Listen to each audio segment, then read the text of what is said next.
Mesdames et messieurs, bonjour et bienvenue à vous dans 11 dit tout. Et justement, le cholestérol, on en entend beaucoup parler, mais est-ce que nous savons vraiment ce que c'est? Pourquoi ce serait si dangereux? Quelle est la différence entre le bon et le mauvais cholestérol? Quels sont les aliments riches et pauvres en cholestérol? Quels sont les risques qu'il entraîne à trop forte dose? Le cholestérol, faut-il en avoir peur? On en parle en détail dans un instant. Et puis on enchaînera avec une autre interview sur un autre volet, la fièvre chez l'enfant, avec le docteur Mariam Ouzoui. Reste avec nous pour les détails.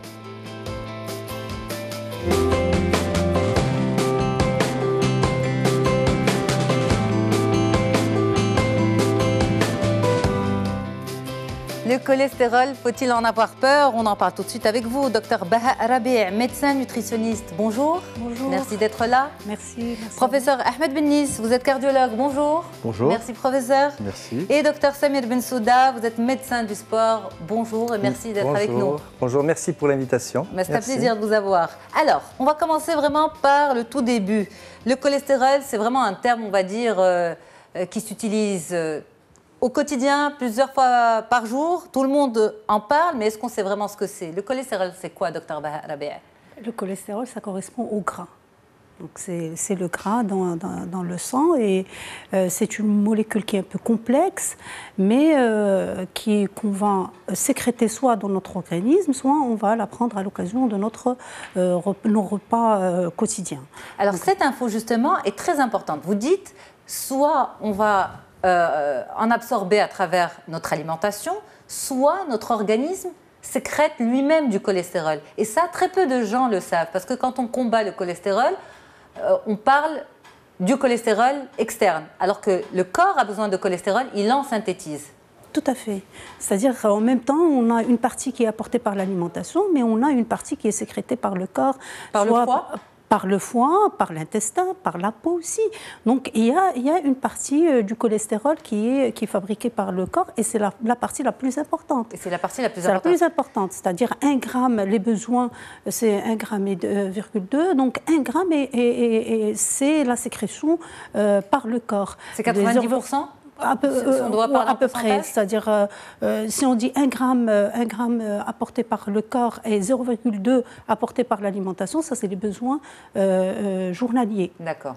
Donc en fait, le corps n'est pas capable de sécréter les 100% de ses besoins journaliers en cholestérol? Non, c'est pas possible. Ce n'est pas possible. Ce n'est pas possible. Okay. Donc en fait, à vous entendre, le cholestérol est vital.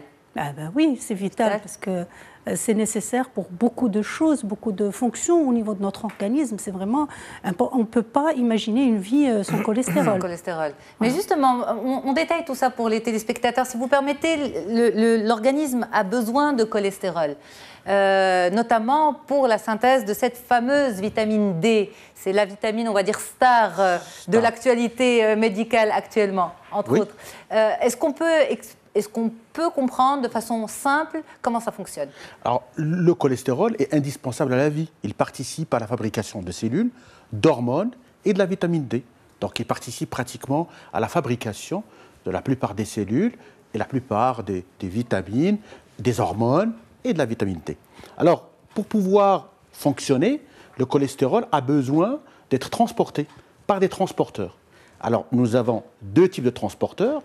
Le premier transporteur, c'est le bon transporteur qui va ramener le cholestérol vers le foie pour être éliminé par la bile. Ça, c'est le bon cholestérol, c'est le cholestérol à forte densité, c'est ce qu'on appelle HDL. Donc rappelez-vous bien, HDL, c'est le bon cholestérol.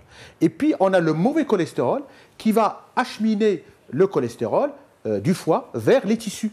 Donc, il va le prendre, le transporter, et plus, ça s'appelle le LDL. Pourquoi? C'est un cholestérol à faible densité.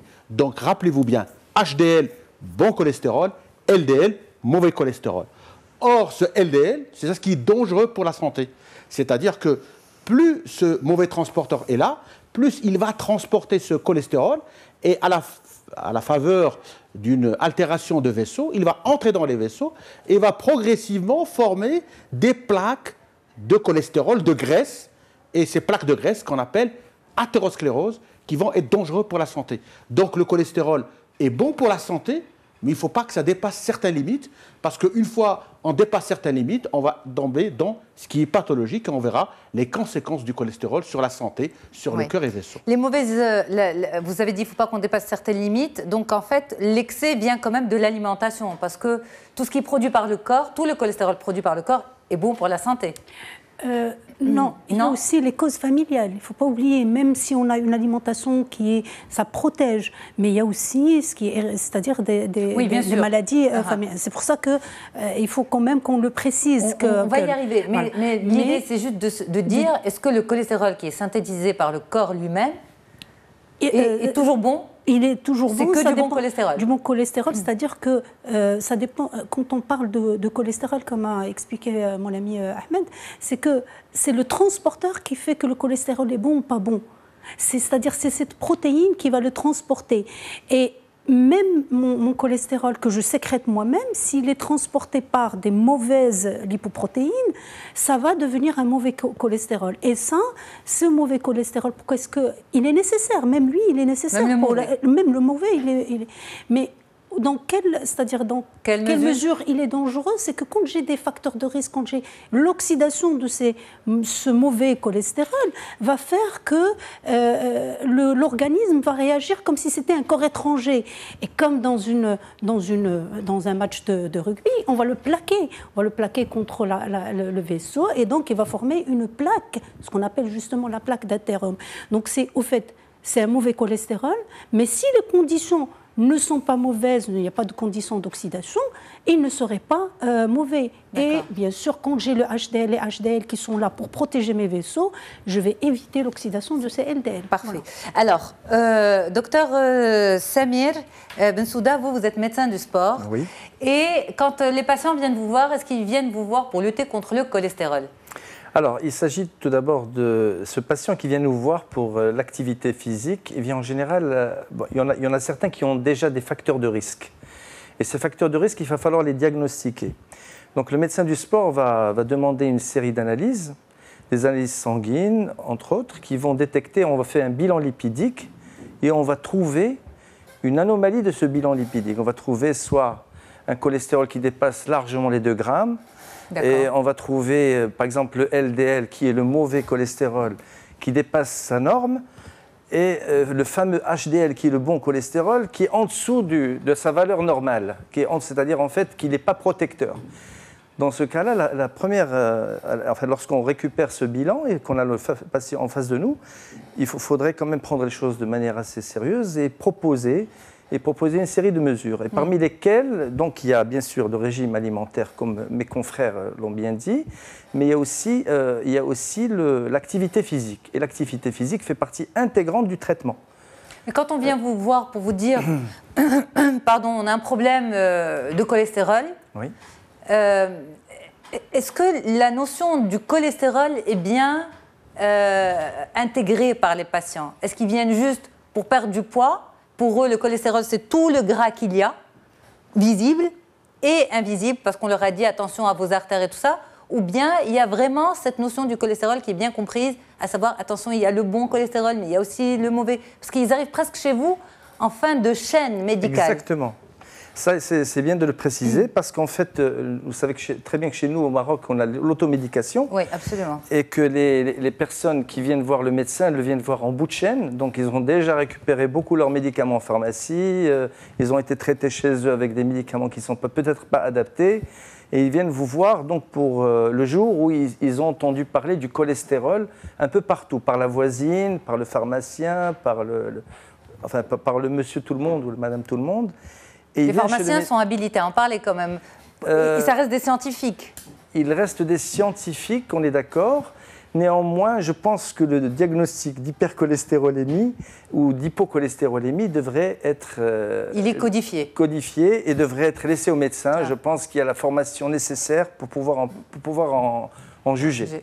Juger de l'importance. Voilà. Alors, oui, je vous laisse finir. Oui. Donc le cholestérol, il s'agit juste de leur expliquer par des mots simples que c'est un trouble du métabolisme lipidique. En fait, peut-être que ça vient de l'obésité, peut-être que ça vient de médicaments, ou que ça vient d'autre chose, ou d'une maladie ou autre chose. Et il faut juste remettre les choses dans leur contexte. Donc en fait, la prise en charge commence Dès que le médecin du sport trouve son patient en face de lui, il s'agit de bien expliquer les choses. Ça fait partie de la prise en charge. Absolument. Alors, on dit que le cholestérol fait peur. Mais pourquoi il fait peur, docteur Benis? Il fait peur parce qu'il fait partie des facteurs de risque majeurs cardiovasculaires. Il y a 4 facteurs de risque cardiovasculaire majeurs: le diabète, le tabac, l'hypertension et le cholestérol. Et on sait depuis au moins 50 ans que plus le cholestérol s'élève, plus le risque cardiovasculaire monte. Et plus ce cholestérol est associé à d'autres facteurs de risque cardiovasculaire, diabète, hypertension, tabac, plus ce risque va monter. Ça veut dire quoi, risque? Ça veut dire risque de faire un infarctus du myocarde. Ça veut dire que les artères du cœur vont être bouchées, soit les artères du cerveau vont être bouchées, c'est-à-dire l'accident vasculaire cérébral, soit les artères des membres inférieurs, soit les reins ne vont plus fonctionner. Donc c'est ça ce qu'on appelle accident cardio-cérébral. C'est-à-dire soit de faire un infarctus, parce qu'on peut mourir d'un infarctus du myocarde, et on peut mourir aussi d'un accident vasculaire cérébral. Ce sont des accidents majeurs. Et aujourd'hui, pratiquement toute la communauté scientifique, à part quelques personnes, sont tout à fait d'accord que le cholestérol, en particulier le mauvais cholestérol, le LDL, est incriminé dans les maladies cardiovasculaires. Okay. Ça a été bien précisé. Mais si vous permettez, justement, quand vous dites le cholestérol et en particulier le mauvais cholestérol, ça voudrait presque dire, ou ça pourrait être interprété comme, même le bon cholestérol serait incriminé. Alors le bon cholestérol, c'est protecteur. C'est un transporteur qui permet de prendre le cholestérol et de l'amener dans le foie pour être éliminé dans la bile. Parce que c'est ça en fait qui perturbe le téléspectateur lambda, le citoyen lambda face à l'information. On lui dit que le cholestérol, c'est l'une des 4 causes majeures des maladies cardiovasculaires, mais en même temps on lui dit, mais en fait tu ne peux pas vivre sans cholestérol et ton corps produit du cholestérol. Alors maintenant, c'est clair. Pour nos téléspectateurs et téléspectatrices qui nous regardent, regardez votre bilan. Alors vous avez 4 éléments importants. Les triglycérides, le LDL, le HDL et le cholestérol total. Encore faut-il faire un bilan. Alors, normalement, c'est à partir de 40 ans, tout le monde devrait faire un bilan, voir un peu son cholestérol. Alors, on devrait voir 2 choses importantes. Le cholestérol total. Si le cholestérol total dépasse 2 grammes et le cholestérol LDL dépasse le 1 gramme, ça veut dire qu'on a un risque un peu élevé. Si on a un HDL, un bon cholestérol HDL, qui est élevé, ça veut dire qu'on est protégé.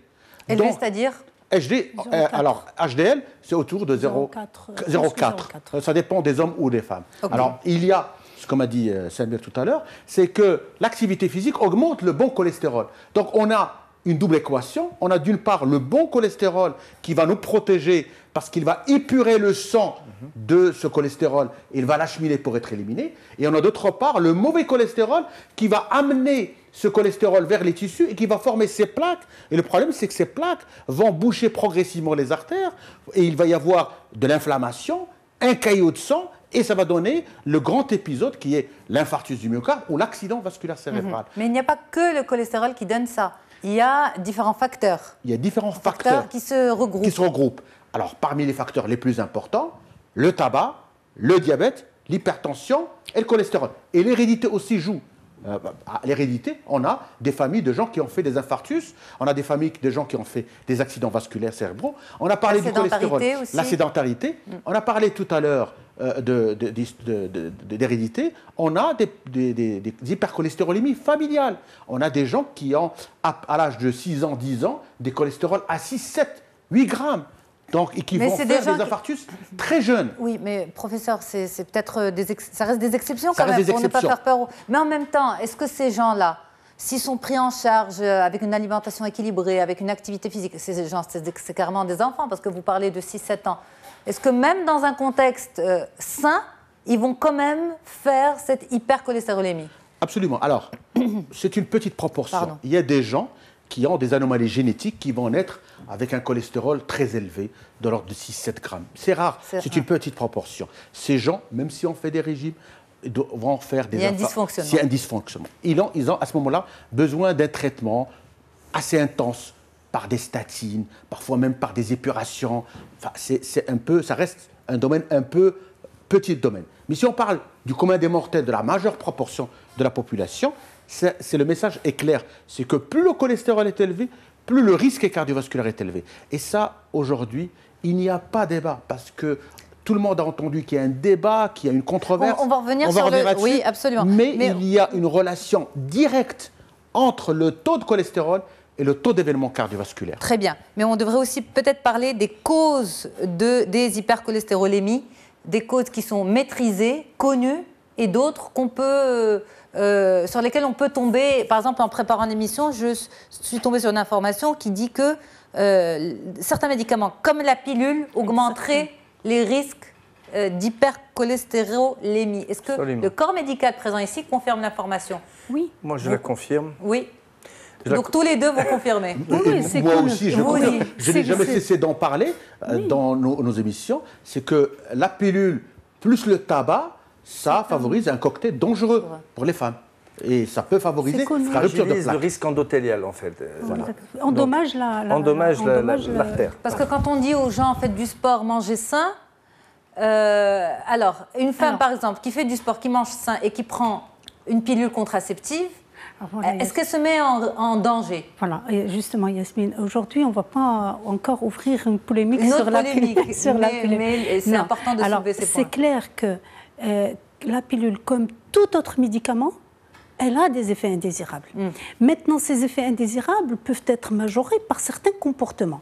La pilule, jusqu'à maintenant, toute seule, s'il n'y a pas un terrain héréditaire, s'il n'y a pas un terrain familial, jusqu'à maintenant, il n'y a pas une observation qui confirme qu'elle augmente vraiment à elle toute seule.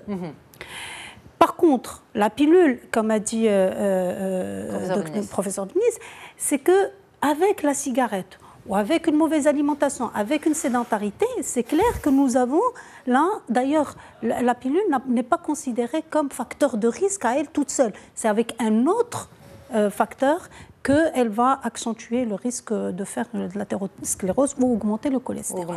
Alors, parlons des sources, des vraiment sources du cholestérol, les causes majeures, évidentes, sans aucune polémique. Alors, les sources du cholestérol, là aussi, on va dire le bon et le mauvais. Oui. Donc, il faut qu'on prenne dans notre ration alimentaire du cholestérol, c'est nécessaire. Maintenant, il faut favoriser le bon cholestérol, celui qui ne causera pas, qui ne sera pas oxydé. Ça, c'est le mauvais, bien sûr. Ben oui, bien sûr. C'est le standard du mauvais cholestérol. Du mauvais cholestérol, c'est vraiment l'idéal pour dire que oui, c'est vrai. Alors, tout ce qui est viande rouge, les abats sont très riches en mauvais cholestérol. D'accord. Quelle que soit la méthode de cuisson? Quelle que soit la méthode de cuisson. Abats, viande rouge. Bien sûr, la méthode de cuisson va déjà augmenter le risque. Plus, par exemple, que quand c'est à une température élevée, quand c'est frit, quand c'est préparé avec de l'huile, bien sûr, on augmente le mauvais cholestérol. Mais déjà, à la base, là, il contient du mauvais cholestérol. Mais c'est un bon apport de cholestérol. C'est-à-dire qu'il ne faut pas enlever la viande rouge. Ce n'est pas du tout ça le message. Mais il faut consommer avec modération. Manger du poisson parce qu'il apporte, même s'il est gras, parce qu'à un certain moment, on disait les sardines, maquereaux et tout ça, c'est très riche, c'est noir, c'est ce qu'on appelle les poissons bleus. Ils sont très riches en gras, mais c'est du bon gras, qui est très bon, qui favorise le bon cholestérol. Et le gras végétal, ça c'est les bons. Donc si on peut consommer plus, d'ailleurs on conseille, et je crois que le gras végétal et le gras des poissons, c'est très bon pour les vaisseaux. Même pour quelqu'un qui vient de sortir d'un infarctus du myocarde, on va lui conseiller de manger du poisson. C'est-à-dire il faut qu'il ait un minimum d'apport en cholestérol. Alors justement, je rebondis sur cette information. Professeur Benis, une personne qui fait un infarctus du myocarde par exemple, est-ce qu'on va lui éliminer de son régime alimentaire la matière grasse complètement? Alors, quelqu'un qui a fait un infarctus du myocarde, comme quelqu'un qui a fait un accident vasculaire cérébral, on va se fixer comme objectif de baisser le cholestérol, surtout le mauvais cholestérol, le LDL. Ce LDL doit être moins de 0,7. Aujourd'hui, on sait qu'après un infarctus ou un accident vasculaire, si on baisse le cholestérol si bas, on a une baisse importante des récidives. D'accord. Ça, c'est important. Et la seule façon de le faire, c'est de prendre des traitements. Et je profite de l'occasion pour rappeler aux patients de ne pas arrêter leur traitement, sauf avis médical. Parce qu'on a un certain nombre de personnes qui ont fait un infarctus, qui ont des statines pour baisser le cholestérol, qui arrêtent le traitement parce que tel a dit tel. Non, c'est dangereux. Il y a une polémique autour de cette on reviendra molécule, là-dessus. justement. Deuxièmement, il faut faire attention à l'alimentation.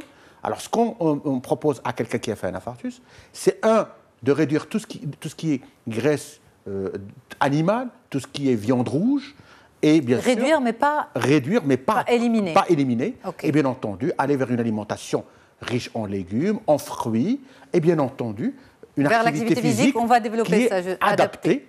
Et bien entendu, la personne, s'il est en surpoids, doit baisser son poids. Si elle fume, doit arrêter de fumer. Si la personne est sédentaire... Mais par exemple, de l'huile d'olive, la personne peut se permettre. C'est très très bon. Bien sûr, c'est bon pour la santé. C'est pas interdit. C'est pas interdit. Les quantités sont déterminées, de toute façon tout à fait modérée. C'est-à-dire, on ne va pas, bien sûr, aller vers l'excès. Mais bien entendu, on va aller vers une alimentation méditerranéenne saine. C'est ça ce qui permet un peu d'être bien. Ceci dit, sans entrer dans une polémique, il y a aujourd'hui une nouvelle étude qui est sortie, qui est l'étude pure, enfin une étude qui a été menée dans plusieurs pays. Ce qui est dangereux pour la santé, c'est le sucre qui est dangereux pour la santé. Ça, en termes d'alimentation. Parce qu'on sait qu'aujourd'hui, le sucre, une alimentation riche en sucre est dangereuse. Elle augmente les cancers, elle augmente le diabète, elle augmente le syndrome métabolique, l'insulinorésistance. Mais pour le régime, est-ce qu'un régime, on doit avoir un régime pauvre en lipides ou un régime riche en lipides? C'est une notion qui est en pleine controverse, on peut dire. Et il paraît dans cette étude-là, que ça risque à confirmer, que quand on a un régime riche en graisse, ça peut être protecteur. Je dis bien de bonne graisse. De bonne graisse, bien ça sûr. peut être protecteur. Bien sûr. Alors, docteur Samir Bensouda, professeur Benis parlait de l'activité physique adaptée. Oui. Pour les personnes qui soit ont souffert d'un AVC ou bien qui ont une hypercholestérolémie élevée. L'activité physique la plus adaptée selon vous, est-ce qu'il y en a une ou finalement c'est vraiment des prescriptions à la carte? Alors, toutes les études l'ont prouvé. Il se trouve que les filières qui privilégient l'endurance, c'est-à-dire la filière aérobie, qu'on appelle aérobie, c'est la meilleure filière, c'est la filière qui diminue les triglycérides, et qui augmente le bon cholestérol, le HDL. D'accord. Par contre, les études n'ont pas encore prouvé... jogging? Oui, alors quand je dis filière aérobie, bon, si vous me permettez, je vais rentrer un peu dans les détails. Allez-y. Quand je dis filière aérobie, en fait, il faut comprendre qu'au niveau musculaire, le muscle, il est incapable d'utiliser les aliments qu'il extrait, enfin d'extraire l'énergie des aliments. D'accord. Il faut un intermédiaire qu'on appelle l'ATP. Cet ATP, c'est une molécule d'énergie qui est le réservoir énergétique où va puiser la cellule pour pouvoir resynthétiser l'ATP. Et cet ATP, c'est lui qui est à l'origine qui va permettre soit de faire un effort bref. Donc, il y a deux paramètres qu'on utilise, la durée de l'entraînement et l'intensité de l'entraînement. Donc, ces deux paramètres-là vont permettre de prescrire, enfin, c'est de la physiologie de l'effort, c'est pour ça que ça reste du domaine du médecin du sport, parce que lorsqu'on a un patient qui est... Vous allez étudier cet ATP, voilà. Si j'ai bien compris. Je vais étudier le métabolisme, je vais essayer de diminuer le cholestérol en proposant la meilleure filière possible. Donc la meilleure filière possible, les études l'ont montré, il y a plusieurs auteurs, ce n'est pas nécessaire de les citer, il y a Wood, il y a Thompson, il y a Kokonis, il y a beaucoup de personnes qui ont découvert que plus on fait un effort d'intensité faible, mais d'une durée suffisamment longue, plus on agit sur le fameux HDL, on l'augmente, et on diminue aussi les triglycérides. Par contre, si on veut agir sur le mauvais cholestérol, qui est le LDL, pour le diminuer, là, il faut que l'intensité augmente, que l'intensité de l'effort elle avoisine les 75 à 80% de la VO2 max, c'est-à-dire la fréquence cardiaque maximale. Donc en fait, si on veut éliminer le mauvais cholestérol, on va vers une intensité élevée, mais sur un effort court. Un effort court. Non, je ne dis pas court, au contraire, long, mais d'intensité, de faible intensité, comme la marche, comme le jogging à 8 km/h, par exemple. Ça permet d'agir sur le métabolisme lipidique parce qu'on a des deux filières. On agit sur les deux filières, les glucidiques et lipidiques, et accessoirement les protidiques. Donc c'est avec cette filière-là qu'on arrive à agir sur avec le métabolisme. Un effort sur le temps, voilà. Mais d'intensité faible. Exactement. C'est-à-dire, en fait, on dépasse les 3 minutes de l'effort, par exemple, Et, enfin, c'est parce qu'en fait, je raisonne en énergétique là. Oui. Mais par exemple, une personne qui lutte contre l'hypercholestérolémie, oui. vous lui conseillez donc une marche d'1 heure ou une marche de 30 minutes? Alors, je préfère, il vaut mieux commencer pour quelqu'un qui n'est pas habitué à faire de l'effort physique, l'activité physique. On lui conseille 30 minutes au départ chaque jour. D'accord. Et cet effort sera progressif. Cet effort sera dans un cadre de groupe, tout d'abord. Puis, lorsque la personne aura adapté son appareil cardio-respiratoire et circulatoire à l'effort, on pourra augmenter la fréquence et on pourra augmenter l'intensité. Ok, d'accord. Vous avez compris. Oui, donc en fait, ceux qui disent la marche, c'est pas un sport, vous n'êtes pas d'accord? Non, la marche est un sport, mais bien sûr la marche soutenue. Pas une marche de loisir. C'est pas une marche de loisir, c'est une marche soutenue. On aura le temps de revenir sur ces détails qui sont importants quand même bien pour sûr. les téléspectateurs parce qu'ils entendent tout et n'importe quoi et souvent on dit oui, bon, une petite marche c'est rien du tout. Alors que même une marche bien faite dans les règles de l'art peut contribuer à cette prise en charge contre le cholestérol. Par contre, la polémique sur les traitements, eh bien, on en parle dans un petit moment. Restez avec nous, on revient juste après une courte pause.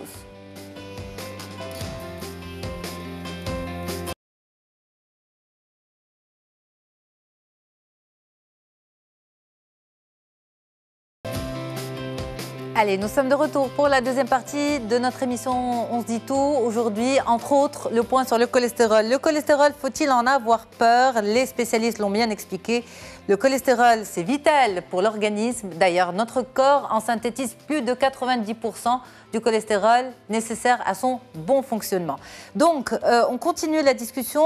Le mauvais cholestérol, il faut lutter contre et on lutte contre le mauvais cholestérol par le traitement, par l'alimentation et aussi par l'activité physique. On était sur ce point-là avec vous, Dr Samir Bensouda. Vous êtes médecin du sport. On faisait le point sur la marche.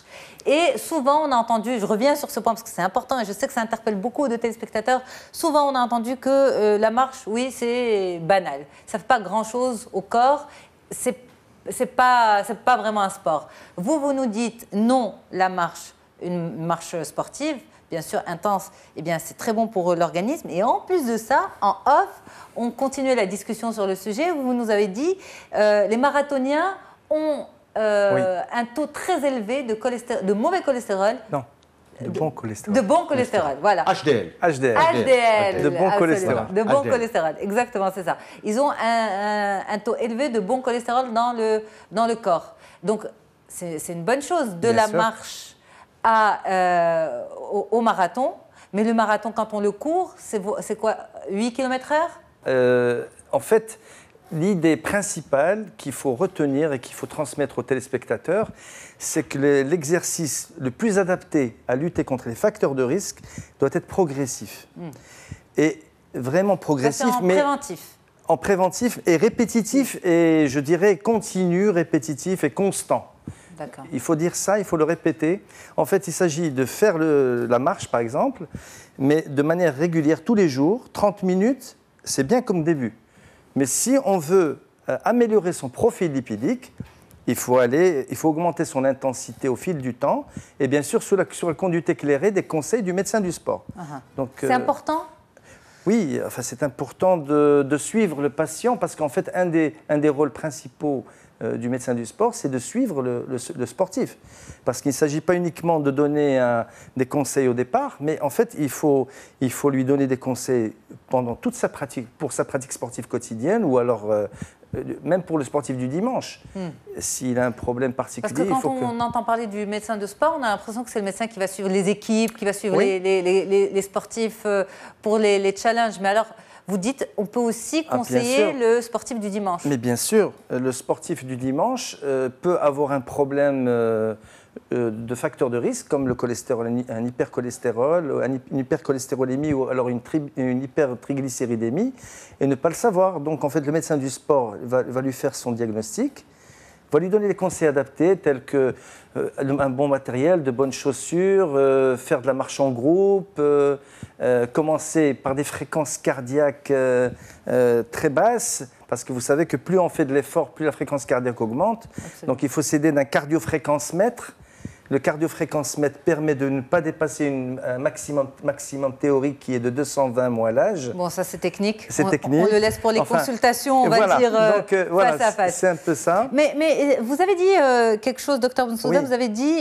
une personne peut souffrir de cholestérol ou d'avoir des triglycérides élevés sans le savoir. Est-ce qu'il n'y a pas de symptômes, professeur Benis? Alors, en général, le cholestérol, quand il est élevé, ne donne pas de symptômes jusqu'à arriver à l'accident. C'est pour ça qu'on insiste pour faire un bilan systématique. Surtout, à partir de quel âge? À partir de 40 ans. D'accord. Alors, il est bon de connaître son poids, sa taille, son indice de masse corporelle, sa glycémie et les 4 éléments du bilan lipidique les plus importants, les triglycérides, le cholestérol total, le mauvais cholestérol, le LDL, et le bon cholestérol, l'HDL.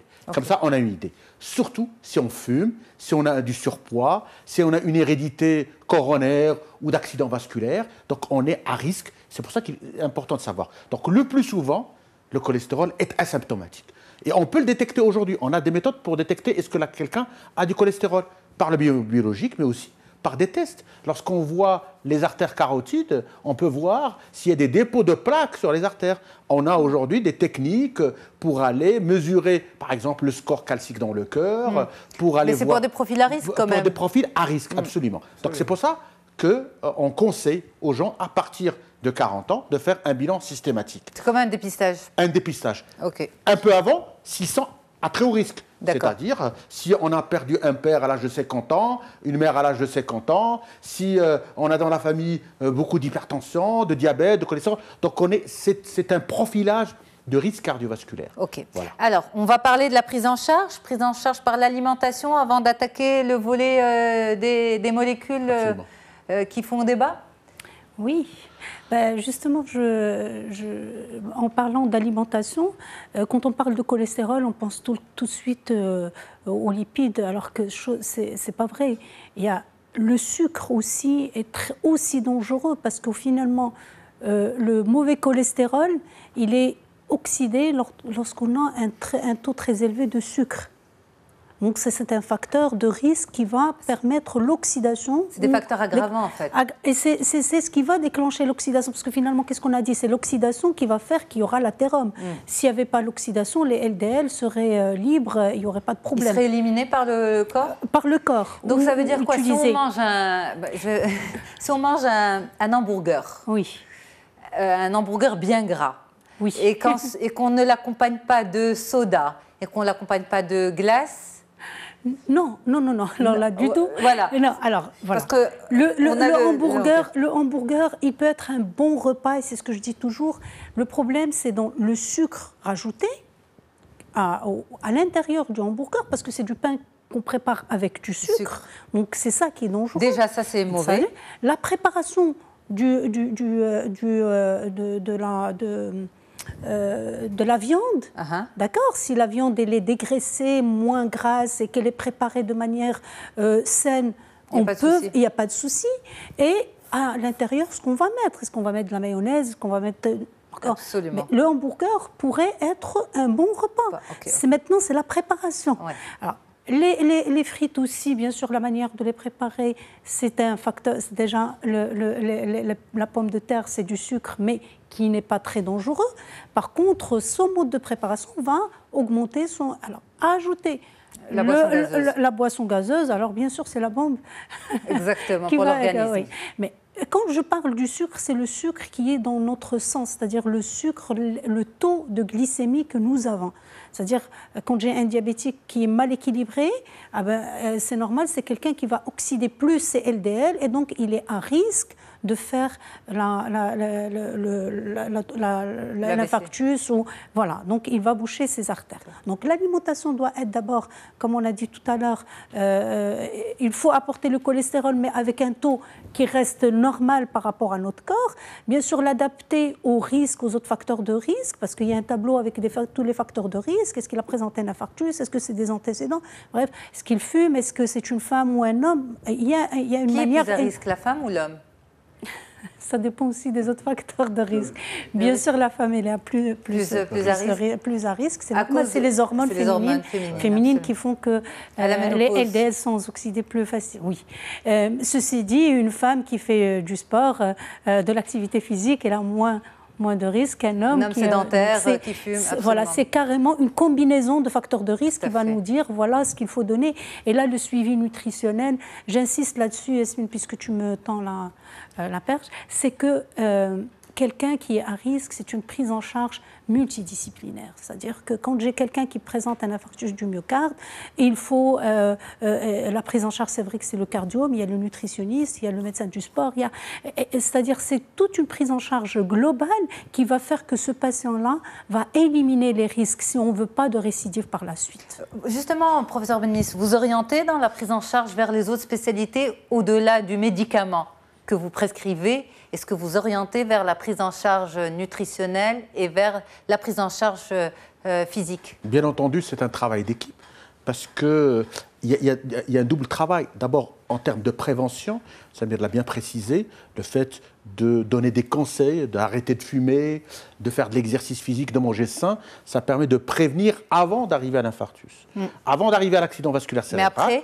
Et après avoir fait un infarctus ou un accident vasculaire, malheureusement, aujourd'hui, c'est que nous avons beaucoup avancé en termes thérapeutiques. C'est qu'on a de plus en plus de personnes stables sous traitement, à condition qu'ils suivent le traitement. Et bien sûr, quand il s'agit de prendre en charge des patients, on fait appel aux nutritionnistes, aux médecins du sport, pour que le travail soit un travail complémentaire, pour aboutir à des objectifs clairs. Alors les objectifs étant de contrôler la pression artérielle, de baisser le cholestérol le plus possible. Je le répète encore une fois, il est indispensable chez quelqu'un qui a fait un infarctus ou un accident vasculaire de baisser le LDL à 0,7, de baisser la tension artérielle, de contrôler la glycémie, le diabète, de bien contrôler la glycémie. Donc tout ça, c'est en termes d'objectifs. On se fixe un certain nombre d'objectifs et aujourd'hui, on le sait, on peut baisser la mortalité cardiovasculaire et des infarctus et des accidents vasculaires de pratiquement 50%. Alors, on me dit qu'il nous reste 2 minutes et il faudrait absolument qu'on aborde, même si ce n'est que brièvement, le volet des traitements. Vous l'avez dit tout à l'heure, professeur, certaines personnes arrêtent d'elles-mêmes les traitements qui baissent le cholestérol. Pourquoi? Parce qu'il y a une polémique et il y a des infos qui circulent sur les réseaux sociaux, sur Internet et tout ça. Et vous êtes, en tant que spécialiste, le premier à en souffrir. Nous sommes les premiers à en souffrir aujourd'hui. Si un message clair à délivrer, c'est qu'il n'y a pas de controverse dans le milieu médical. C'est une faible minorité qui entretient ce problème-là. Toute la communauté cardiologique... Qu'est-ce qu'on dit? On dit que le cholestérol n'existe pas, qu'il a été inventé par les médecins. Par les laboratoires. Par les laboratoires. C'est absolument faux. Je ne suis pas là pour représenter les laboratoires pharmaceutiques. Je n'ai aucun conflit d'intérêt dans cette réunion-là. Donc je dis en toute honnêteté scientifique, c'est que depuis 50 ans, nous avons des preuves scientifiques qui s'accumulent. Jamais des molécules n'ont été aussi testées que les statines en prévention primaire et en prévention secondaire. Et jamais on n'a pu abaisser la morbimortalité comme ce qu'on a fait. Sauf, c'est qu'il faut respecter les indications.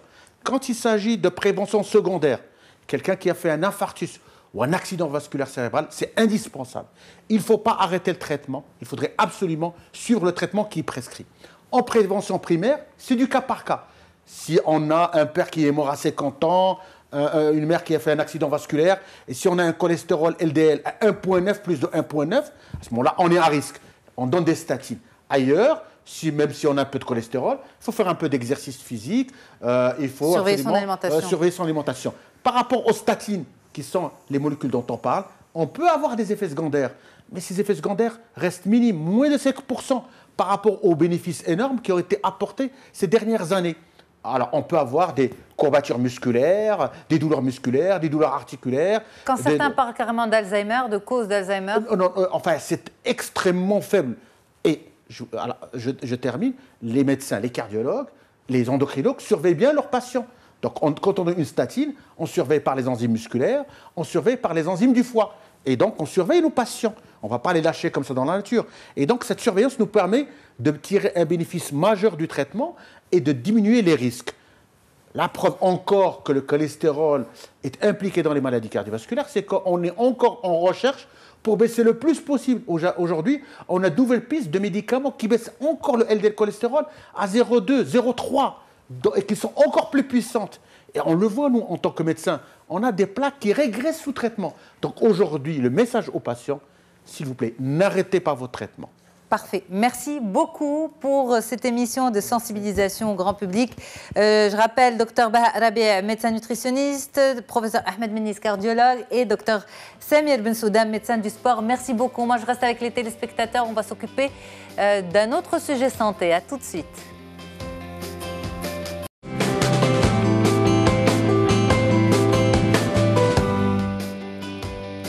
Place tout de suite à notre interview santé, la fièvre chez l'enfant. On en parle tout de suite avec vous, docteur Maryam Azaouioui. Vous êtes pédiatre. Bonjour. Bonjour Yasmine. Merci beaucoup d'être là. C'est moi qui vous remercie. Alors, les parents paniquent complètement devant la fièvre chez l'enfant. Surtout quand c'est le premier bébé, premier enfant. On va aller vraiment petit à petit. On part de fièvre à partir de combien? Alors, on parle de fièvre. Généralement, la maman, elle touche l'enfant et trouve qu'il est chaud. Donc, quand la maman touche l'enfant, qu'elle trouve qu'il est chaud, il faut qu'elle mesure sa température. Donc, quand elle mesure sa température, il vaut mieux mesurer en fait la température rectale. D'accord. Si elle trouve que sa température rectale est au-dessus de 38 degrés, c'est-à-dire 38,1, on parle de fièvre. Déjà Ouais. Ce n'est pas 38,5? Alors, c'est-à-dire déjà 38,1, c'est une fièvre. On va commencer à traiter, c'est-à-dire à partir de 38,5. Okay. 38,1, il faut que l'ambiance, s'il fait trop chaud, si l'enfant est trop vêtu, elle reprend la fièvre. Si elle voit que ça augmente, ça c'est une fièvre. D'accord, d'accord. Alors, vous avez parlé d'un premier symptôme, c'est toucher l'enfant et on trouve qu'il est chaud. Il y a d'autres symptômes un petit peu plus spécifiques peut-être, des extrémités froides. C'est-à-dire que la maman, elle est habituée à son enfant et elle trouve que son enfant est différent. Elle trouve qu'il n'est pas bien, qu'il dort beaucoup, qu'il est somnolent. Il y a d'autres symptômes des fois qui accompagnent la fièvre. La première des choses, quand elle voit que son enfant il n'est pas comme tous les autres jours, et commence tout d'abord, quand les mamans m'appellent, elle me dit « Mon enfant, je vois qu'il n'est pas très bien, il n'est pas trac, il vomit, il a de la diarrhée. » Il faut commencer par mesurer la température pour voir si c'est une fièvre. Alors, il ne faut pas qu'elle panique, c'est ça ce que je veux dire. La fièvre, c'est une réaction normale de l'organisme qui se défend en fait contre des infections. Généralement, c'est des infections virales qui sont tout à fait bénignes. Des fois, c'est des infections plus graves, des bactériennes. Donc, il faut qu'elle se dise, c'est un mécanisme en fait de défense de l'organisme contre cette infection. Son corps en fait réagit comme ça en augmentant la température pour combattre en fait ces microbes. Mais il faut quand même se méfier de la fièvre pendant les 3 premiers mois, les 4 premiers mois de la vie du bébé. Alors, il y a des critères, en fait, quand est-ce que la maman, en fait, elle doit consulter, en fait. D'urgence. Elle doit consulter en urgence. C'est-à-dire, ça dépend, en fait, de l'âge de l'enfant. Bien sûr, si votre enfant, il a moins de 3 mois, il faut absolument aller chez un pédiatre, chez un médecin pour consulter, parce que ça peut être grave. Si votre enfant a plus de 3 mois, ça dépend de l'état de votre enfant. Si vous voyez que votre enfant est fatigué, il vomit, c'est des vomissements incoercibles, c'est-à-dire il n'arrête pas de vomir. S'il a une grosse diarrhée, si vous voyez que vous mettez en fait, vous traitez cette fièvre et vous voyez que ça ne baisse pas, qu'il a tout le temps de la fièvre à 40, si vous voyez qu'il a des boutons, mais des boutons un petit peu particuliers. C'est des boutons lorsque ce qu'on appelle le purpura, c'est-à-dire vous voyez que vous pressez sur la peau, ça ne disparaît pas. Donc là, il faut aller voir un pédiatre. Et dans ce cas, moi, mon message, c'est que rarement on tombe dans ces cas. La plupart, c'est des infections virales. C'est-à-dire, à part ces cas-là, bien sûr, il faut absolument consulter un médecin. À part ces cas-là, il faut savoir en fait que la fièvre, votre enfant va absolument avoir une fièvre un jour ou l'autre. Il faut savoir comment la gérer à la maison avant. Mais quand vous dites à part ces cas-là sont mauvais, dangereux, graves? Oui, bien sûr, bien sûr. Non, il faut absolument aller chez un pédiatre si vous constatez ça. C'est-à-dire, il ne faut pas attendre. Ça peut être une bactérie, c'est oui, plus sérieux? Oui, ça peut être plus sérieux. C'est-à-dire, vaut mieux aller voir un pédiatre. Une fois que le pédiatre vous a rassuré, là, vous pouvez aller à la maison tranquille. D'accord. Alors, ce qui fait peur aussi, c'est quand on prend la température des enfants et qu'on tombe sur un 39, 39,5, 40. Là, on a vraiment peur des convulsions. Oui. Alors, est-ce que les convulsions arrivent avec des températures très élevées? Oui, ça peut arriver même avec une température à 38. Hein, une température à 40, ça ne veut pas dire que c'est très grave. Ça peut être aussi des infections virales. C'est-à-dire quand votre enfant a une température à 39, non, mon enfant va convulser. Heureusement que c'est très rare. Ça arrive 5 à 10%. Et les convulsions qui s'accompagnent de la fièvre, les convulsions fébriles, c'est aussi des affections qui sont généralement bénignes. C'est-à-dire, c'est une réaction de l'organisme quand il y a une augmentation brutale de la température. Les parents qui ont vécu ça disent que c'est quand même spectaculaire. Oui, c'est spectaculaire. Moi, je les vois quand ils arrivent au cabinet. Elle a l'impression que c'est comme une crise d'épilepsie. Bien sûr qu'il faut aller consulter. Sur place ?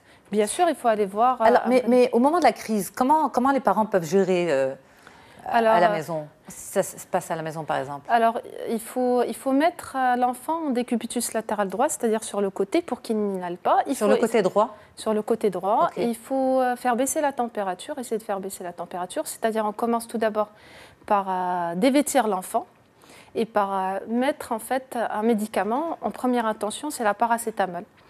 Au moment de la crise? Au moment de la crise pour faire baisser. Mais après, si la convulsion perdure, bien sûr, il faut aller chez un pédiatre, il faut aller à la clinique pour traiter cette crise. Et normalement, quand la convulsion arrive, est-ce qu'elle est forcément suivie d'une autre convulsion, une autre crise juste après, ou en général, elle est isolée? Très rarement. Généralement, c'est des convulsions isolées. Quand c'est des convulsions qui perdurent dans le temps, là, il faut voir le pédiatre. C'est des infections bactériennes, c'est-à-dire il faut hospitaliser l'enfant, faire un bilan, faire beaucoup de choses. Mais heureusement, ça arrive très rarement. Ça arrive rarement. OK. Alors, face à une fièvre, est-ce qu'on traite de la même manière, qu'elle soit petite ou grande? Un 38,5 ou un 40, est-ce qu'on traite de la même manière? Alors, il y a des moyens de mesure physique, tout d'abord. Quelles sont les mesures physiques? Il faut dévêtir votre enfant, c'est-à-dire des fois l'enfant il frissonne. Quand il a de la fièvre, la maman a l'impression qu'il a froid. Donc, elle a une attitude contraire, elle le couvre. Quand elle le couvre, elle fait encore monter plus la température. Donc, au contraire, si votre enfant a de la fièvre, il frissonne, il faut lui enlever les vêtements pour faire baisser cette température. Même s'il fait froid dehors? Alors, non, parce qu'il a une température à 40. Si vous le couvrez encore plus, vous allez encore plus faire monter la température. Donc, la première mesure, c'est dévêtir votre enfant. Alors, même s'il fait froid à l'extérieur? Pour faire baisser la température. Ouais. C'est la première des choses à faire. OK. Le bain froid, vous êtes Alors pour? non, il est... bain tiède, froid. Alors, en fait, il n'est plus recommandé parce que ça entraîne un choc. Oui. Et ça entraîne un inconfort de l'enfant. Donc, on ne recommande plus ça. On recommande plutôt de dévêtir l'enfant, de lui donner des boissons fraîches et d'aérer la pièce. Les bains froids, non, absolument pas. Le vinaigre? C'est une recette de grand-mère ou les pédiatres y croient?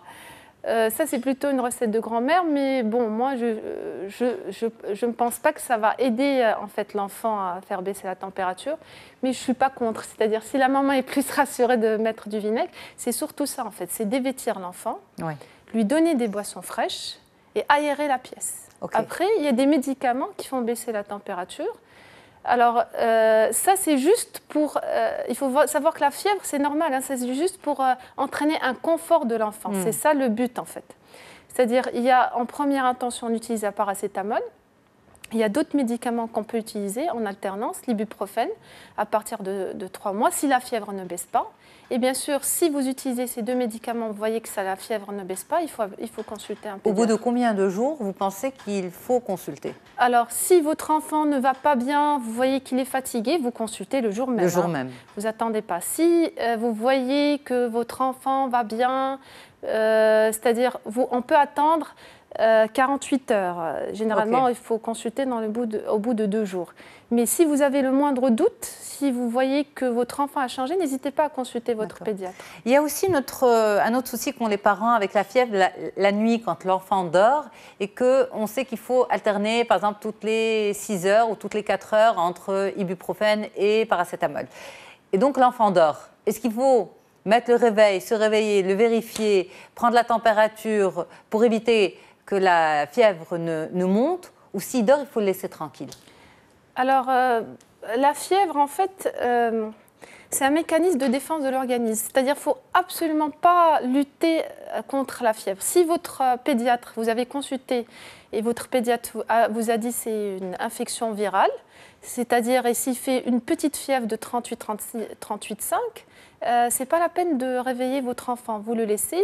Si vous avez peur, s'il fait des fièvres à 40, il est trop fébrile, il ne va pas bien, allez consulter un pédiatre. C'est ça ce que je veux dire. Allez consulter un pédiatre pour voir si c'est pas grave. Je peux vous dire que les mamans, quand le bébé, l'enfant, les mamans et les papas aussi, quand l'enfant a de la fièvre, eh bien, elles peuvent passer la nuit à prendre la température. Oui, c'est ça. Alors des fois, j'ai des mamans, je vois juste une rhinopharyngite, c'est-à-dire c'est des infections virales. Il peut faire de grosses fièvres. Oui. De 40, c'est-à-dire je les vois, je les rassure. Il faut attendre ces 48 heures. Elles n'arrivent pas à attendre en fait les 48 heures. Si vous avez confiance en votre pédiatre, il faut attendre en fait que l'enfant se batte contre cette infection. Quand vous dites attendre avant de donner des antibiotiques, par exemple? C'est-à-dire, c'est le pédiatre qui va juger si c'est nécessaire. Si des infections virales, non, bien sûr, il ne faut pas donner des antibiotiques. Si ça s'est surinfecté, si c'est une bactérie qui donne ça, bien sûr, il faut donner des antibiotiques. Mon message, c'est les antibiotiques ne sont pas automatiques. Le fameux slogan. Oui, le fameux slogan. C'est-à-dire, on va avoir recours rarement à des antibiotiques. Quand c'est nécessaire, quand c'est vraiment nécessaire. C'est-à-dire, la maman, elle m'appelle, est-ce que je dois lui donner un antibiotique pour faire baisser la température? Si c'est viral, non, ça ne sert à rien. Il faut laisser juste l'enfant faire son boulot, en fait. En général, une fièvre, elle reste combien de temps? Elle dure combien de jours?